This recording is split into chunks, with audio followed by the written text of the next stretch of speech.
Peter, how difficult is it to defend such a position out of the opening?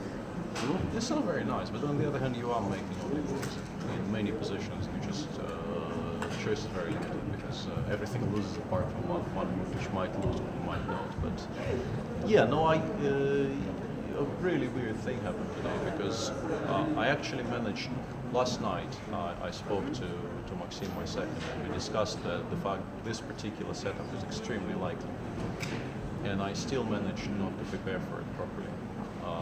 Despite spending first of all, this is a line that we prepared specifically for this tournament, and even this sub-line, this HB3, was a focus of attention for the game, and I still got the position I got after 15 moves. So it's a bit weird, to be honest. And is this because you also were spending looking at other stuff because there's so much? Yeah, to look that at? as well, and also without going into details, left triangulating with move orders a little bit, and I did not react in the best way. And as I said in the press conference, I felt that if the bishops come off, my structure is solid enough to be okay. But dynamics are much more important in that position than structure. So yeah, I got very, very lucky. Well, lucky in the sense that the position. Probably after knight g4, h5, knight h6 check, I'm probably losing by force somewhere. It does feel like this should be the correct solution.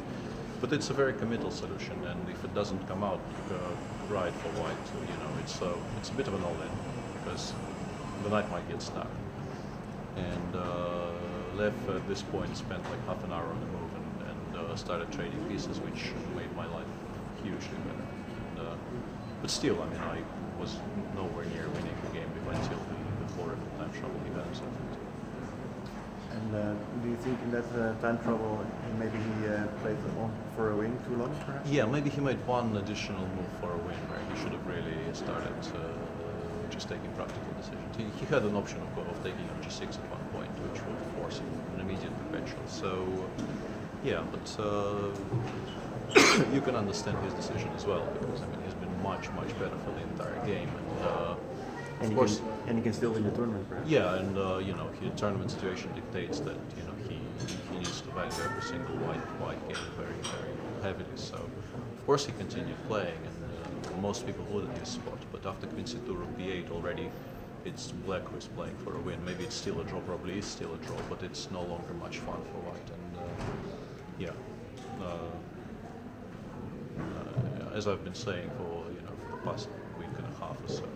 Towards the end, people will get very tired, and you can see that I think everybody's played here.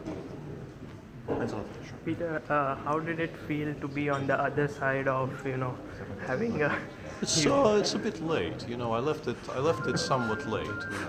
Winning one of the better positions, in the stretch between rounds 2 and 5 would have made a little bit more sense than, breaking back into 50% in round 11 when I'm happy I won, but in terms of tournament situation, I'm still a huge outsider in the fight for the first prize. Yeah. But of course the motivation to play the remaining 3 rounds remain. I could have given a perpetual move 41 today, so no, I feel that I'm not here as a spectator.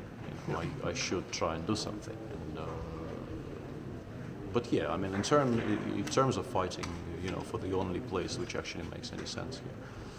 I'm on 50% with 3 to go. There are at least 2 people on +2, regardless of how the game's finished, right?